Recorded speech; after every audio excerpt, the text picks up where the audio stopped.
ชน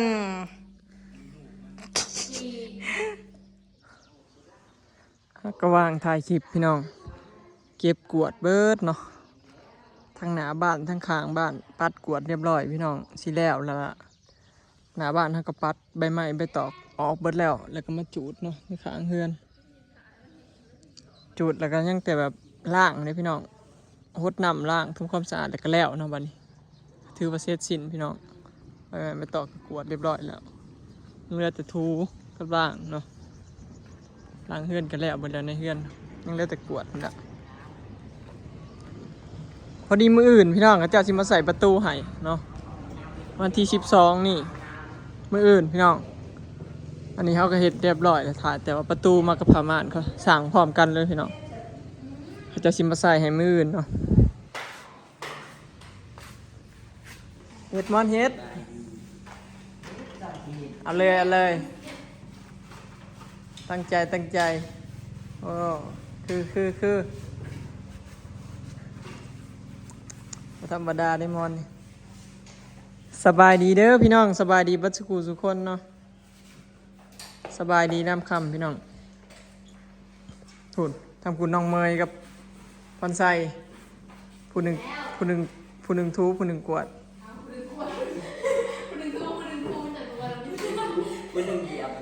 ผู้หนึ่งทูเอาเอาแน่นี่บอผู้หนึ่งทูอันนี้ได้ใส่ยังฉันนี่ทูบอกนี่กันผู้หนึ่งทู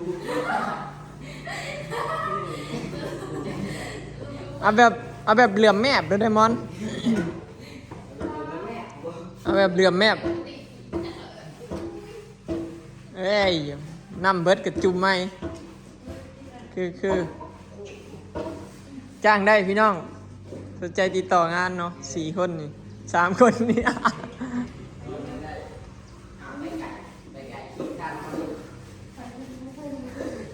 หับงานเบิดพี่น้องงานยังกับปกติยกเว้นงานฟรีพอใจว่ะ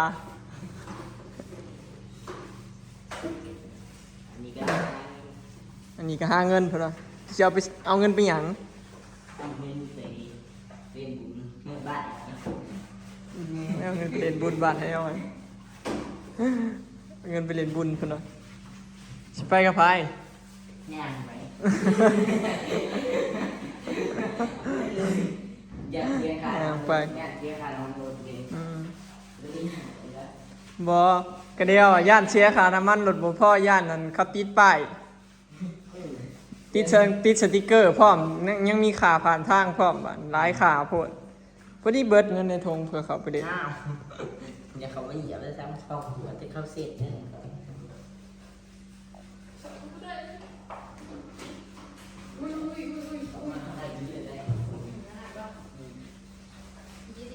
ว่าเขาการเหยียบแม่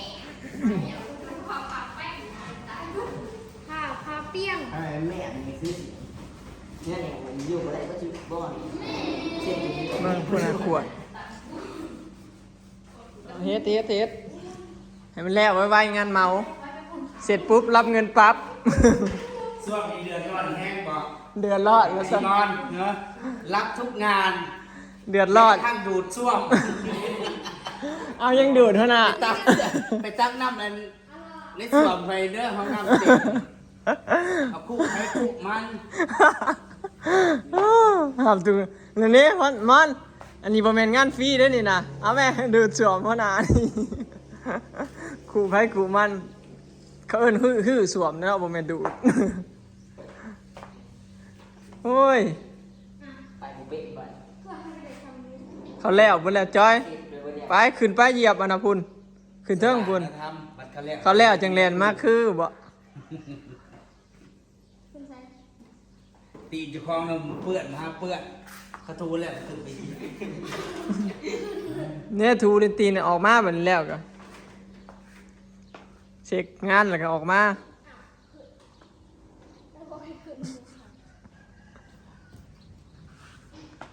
สิแล้วมอนอีกนิดเดียวใกล้เลยแล้วพี่น้องเขามามือที่2เมื่อวานนี่ พากันกวดน้อยเดียวนี่แล้วก็เมื่อแล้วประมาณชั่วโมงกว่า2 ชั่วโมงก็เมื่อร้อยหิวนมแล้วก็เมื่อพี่น้องมาเบิ่งทางหลังบัดนี่พากันกวดแล้วก็จูดพี่น้องเริ่มแป้นบนแหละเนาะอันนี้ก็ฮือออกมาแล้วก็ล้างทำความสะอาดเด็กๆเบิ่งตาขามพี่โอ้ยเมียงแหวนเลยนี่แหละพี่น้องสิคุมงานเด็กๆขึ้นนั่นนี่แหละ สบายดีเด้อก วดอยู่กันเยี่ยงแหวนความหล่อความงาม บ่ส่งเลาะเด้อเบิกทงทูน่ะ มาร้อนหาความหลอนบ่มี คอยหักทวนลังอ่ะทูเลยจะ เนี่ย สิเมียน ของเฮาพี่น้องแล้วเมื่อวานนี่เสร็จเรียบร้อยแล้วนี่มีความสะอาดเรียบร้อยพี่น้องรอแต่เอาของเขาสักยังสักอันพรมพองอยู่พี่น้องถ้าพรมพองแล้วก็สิเอาเขามื้ออื่นพุ่นละเขาเจ้าจิมาใส่อันนะให้ประตูให้ไหมเอารอดนะซิมอนไปยืนคุมงานดูบ่ได้บ่รอดเบิ่ง ถ้าถือเป็นคนคุมเลย อย่าให้มีขี้ฝุ่นแม้แต่เม็ดเดียว นี่แล้วก่อนดูนั้นเบิด นั่นแถวซอกลืบนั่น ว่ามาถึงบ่อยเลย ให้หัวหน้ามอนจัดการ เบิ่งสิบอกต้องรู้ละลูกหลานเอ้ย อือหือ เรื่องเพิ่นคือกินมันว่ะมันตายเลย ตู้เย็นเน่า หนูตายเห็นที่ เน่า อ้าว มันถอดออกได้ ต่อ มาถึงจะเสร็จอันนี้ได้ละเอาตัวนี้ขาวได้เลย เสร็จแล้วเอาตะอันนี้เขาบ่เอาเร็วอ้าวพี่น้อง เน่าเลยแก้วคือ ผู้ใด ผู้ใดจิจ้างก็จ้างได้เบิ่งจากหน้างานตัวจริง รับรองเสร็จมาแล้วก็ยากเลยต่อ เห็ด เห็ดไปน้ำหมุนไปน้ำ โอ้ยเหนื่อยน้ำดิ มอนเสร็จให้กินแล้ว นี่แหละว่าไม่ต้องถือ ชิ้นแรกได้ที่เรามือที่สามเรา มือจะเป็นมือที่3ได้ดิเนาะ บอกโจ้ยแล้วบอกโอ้ยไปเอาตักใส่มันเอาใส่ งานเนี่ยเนาะ นั่นนี่เจ้าของบ้านอะไร พ่อ เจ้าของบ้านจะได้ยังไง จำซุ่มซาบ ผมนะไปฮื้อไปสากเบิดพี่น้องเดี๋ยวมา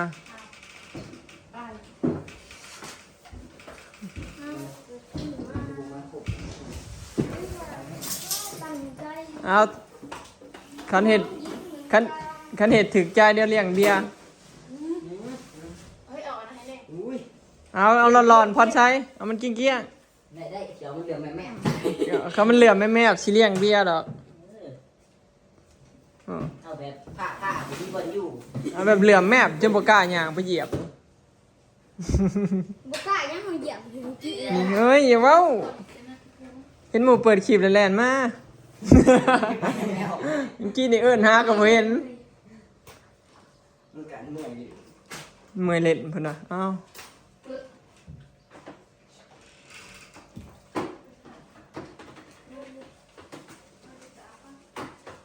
ไปเอาพาไปตากก่อนเหลือตูบสุดท้ายพี่น้องสิแล้วแล้วเนาะ ทูแล้วค่ะว่ากินสไลด์ เหลืออีกรอบสุดท้ายแล้ว อันนี้เป็นบอลนางเล่นพี่น้อง แล้วบัดเข้ามาอยู่บ้านจากสี่พากันปิกนิกกับเด็กๆ เลยล้างตูบไว้สลอง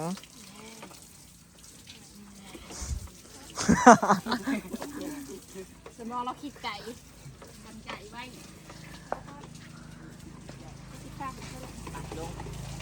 ก็ข่าวมาแต่2 โมงเนาะ ว่าไว้ว่าสิเลี้ยงเบียร์เด็กๆเด้พี่น้อง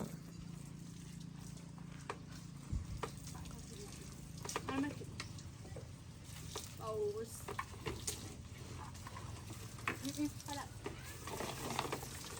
นี่ทางบน สลอยเบิดกะหากับเข้ามาพี่น้อง เมื่ออันเอานมให้ลูกแล้วก็กลับเข้ามาใหม่ เอามาล้างมาเลยเดี๋ยวค่ะ เออ นี่มันหลุมยัง นี่แหละพี่น้องคือเพื่อนแน่บัดนี้ หลังจากว่าได้อยู่มา3 เดือนเนี่ยคือป้าห่างไว้10 ปีนี่แหละมึงถ้าก็สะอาดหูสะอาดตาเนี่ยล่างเก็บพี่น้องเอ้ยเบิ่งห้านตำอินดี้ปิดปรับปรุง ไม่รู้จะเปิดปันไหนปิดยาวเลยพี่น้องเบิ่ง เนี่ย เหลือแต่เขาเอิ้นว่าตำนานเนาะบัดนี้ ตำนานห้านตำอินดี้ของสลอยปิดยาว พวกเธอจะทำไม่ใช่ นี่ไงตำบักหุง30ตำกระปุ่น30ปิดครับไว้บัดไปตากไว้ก่อนเนาะแล้วแหละพี่น้องบัดนี้เนาะ คือไหนเนาะ มันก็เป็นตะหนังตะนอนนะบัดนี้อ้ายคุณบอกว่าใจขนาดนั้นจริง เรียบร้อยพี่น้องเด็กๆละ คือบ้านแน่ น่าอยู่เลยบัดนี้ อุ้ยครีมอาบน้ำลูกคอยแน่ ของอีหอมอีเงินนะ ตายเลยได้ ล่างแข่งลังคากลับบ้านบัดนี้ เอาคืนไว้นะ บ่จ่อยยิ้มจนแขวแหงเสียหับเงิน เย้ในที่สุดก็แล้วใน3 มื้อพี่น้องมันเงียบนะเนาะแต่มาก็เป็นงาน2 มื้อบ่แล้วเรียบร้อยพี่น้องนี่มาเบิ่งก่อนแล้วกัน ทำค่อยๆปีนยิ่งเต็มเขาไป ห้อยตีนเต็มอยู่บ่ ให้ตีนห้างน้ ใครแน่แล้วพี่น้อง ำทั้งหมดจะได้ไหมคะ สะอาดเลยเนาะ น้ำเซ็ต สิพาไปเบิ่งพี่น้องเบิ่งแน่เช็ดตีนเข้ามาครับ ตู้เย็นนี่ เบิ่งพี่น้องก่อนกับหลังเนาะเหลือแต่เอาผมพองใส่คาร์บอนนอนแล้วก็แล้วเลย ยังถ้ามีบน สะอาดเบิดแล้ว เขาขี่เขา หอมเลยโอ้ย เมื่อกี้ยังเหม็นหนูอยู่เนาะหนูมาอยู่3 เดือนจะตายพี่น้องเลย ใครแน่พี่น้อง จะเบิ้งนี่ ครัว คนบอกคุณจะดัก เนาะ แต่มันก็บ่ทันได้แล้วค่ะขวา เดี๋ยวเขาคอยเฮ็ดไปดอก ยังพอหุ่ม นี่คุณได้ดัก ยังบอลของบอลเด็กเกิน มาเบิ่งห้องน้ำดูที่ไหน ค่อยสีเยอะ โอ้ยใครแน่พี่น้องเอ้ย แล้ว ยังเหลือแต่สากผ้าห่มเนาะ ตู้ซักผ้านี่เอาไว้ได้เงินคือมันบ่มีบอลไว้ มันแคบ มันแคบ ถูกเผ็ดไม้เบิดรถซะยัง แต่ว่าสลอยกับสีเห็ดบุญเฮือนพี่น้องก่อนสิเขามาอยู่จะกระทานเดิมมืออื่นเขาเจ้าสิมาใส่แว่น แม่น เวียดนะสิมาใส่แว่นให้อาจสิไปถามผู้เฒ่าแบบศิลวัตเขาเจ้าว่ามือใดได้นี่ ต้องไปบอกศิลวัตรว่ามือใด แม่น ให้พระมา แล้วก็ใส่บาตรแค่มื้อเช้าบ่ให้สังฆทาน คือว่าสังฆทานนะเขาเจ้าอันเอิ้นพระมาสูตรซิยังคือก็บ่แม่น กินข้าว ใส่บาตรยามเช้าคือว่า คือบ่ได้เฮ็ดใหญ่เด้อพี่น้องโทรเช็ดแต่ผ้าขาวแล้วก็มีแต่ญาติพี่น้องทำดีแหละ แม่น เฮ็ดผ้าขาวมาแล้ว แล้วก็นัดพระเพิ่นมาชั้นเพลนั่นน่ะพี่น้องอยู่พี่เนาะว่ามือใดข้างนอกบ่อยก็จูดเนาะกวาดแล้วก็จูดนี่ตามที่เห็นนั่นแหละสะอาดหลายเนาะ สิมึงค่ะ นี่ก็ล่าง ติ๊กไว้ อันนี้ก็ล่างได้นี่ล่างแล้วก็บอลไว้เกิบมีเกะมีหยังคักแน่ ไอ้ใบ เออไปรุ่น นี่อ๋อนี่เขา อัดแล้วก็สิจิกไว้เอามาใช้ฉากคอยให้ใช้ฉากอันเป็ดด้วยนะ แม่น จะสักเป็ดจะสักเป็ด ใช้ฉากโคมเป็ดเอาไหม ซอยเลี้ยงเป็ด ย่างจะปูขางเฮือนนี่แหละอันที่ย่างนะพี่น้องครับอัน เล่นคือตะกี้ แม่น 200ค่ะให้เวียด กันในห่อนี้ชมกัน ให้เวียดมาประเมินเบิ่งว่าราคานี่นะเอามาเฮ็ดโมเดิร์นมันสิเบิดเท่าใดนะพี่น้องให้เขาเจ้าประเมินเบิ่งว่ามันสิจักแสนเด้พี่น้องเขาจังสิได้อัน แล้วอ่อย โอ้ ฮู้แล้วก็สิได้เก็บเงินโฮมเงินได้บัดนี้เนาะเพราะว่ามีแผนว่าสิเอาหลังคาออกเอาไม้ออกเบิดเลย ประตูอันนี้ก็สิเอาออก แม่น ต้องได้ออก เบิ เบิ ด ด สิเอาออก บ่ให้มีใหม่เลยนะ เออเพราะว่างานฉลอยมันมีปวกแถมฝืดหมาแล้ว นี่เน่าเว้ย อันนี้บ่ทันได้แล้วเด้อพี่น้องทางนั้นนะ ให้ซอสวะ ชักเฮ้ยตัว ไผมาตดเฉยเรื่อง นี่ เชื่อแน่เชื่อแล้วเอ็กซ์แน่เลยก็ได้ เลิศเลยตัว ก็เรียกว่าตดใส่กัน อาการแห่งเอ้าอยู่ ไม่ได้นี่ก็เสียทางพอข้าเจ้าประเมินให้ข้าเจ้าประเมิน เล่นมาเป็นอย่างนี้ แม่นต้องใส่กระจกเบิดเลย คันทางเงินอาศัยแม่งสิพอปวกมันชนมันบ่แล้ว มันบอกกินกับคันมันมีไม้กับมันสิอยู่เด้อพี่น้อง แล้วสิมาจ่ายเบี้ยเงินคนเดียวขยันให้เด็ก อันนี้คือบ่อน้ำมัน เมืองอาสิออกไปทางไหน ๆที่มาให้ ค่าขนม ค่าเงินขยันของเด็กๆเนาะมาช่วยเฮาขอบใจเด้อเนาะเอา ใจเด้อน้องเมย ขอบคุณจ้าคนละ500 ก็ละ500 อันนี้ให้ น้องทำนี่ให้อีบ่นี่ขี้ขาดนี่ลูกชายเขายิ้มจุดเขียวแหงเอาให้เพิ่นเอ้ย เอา โอ้มาเอามา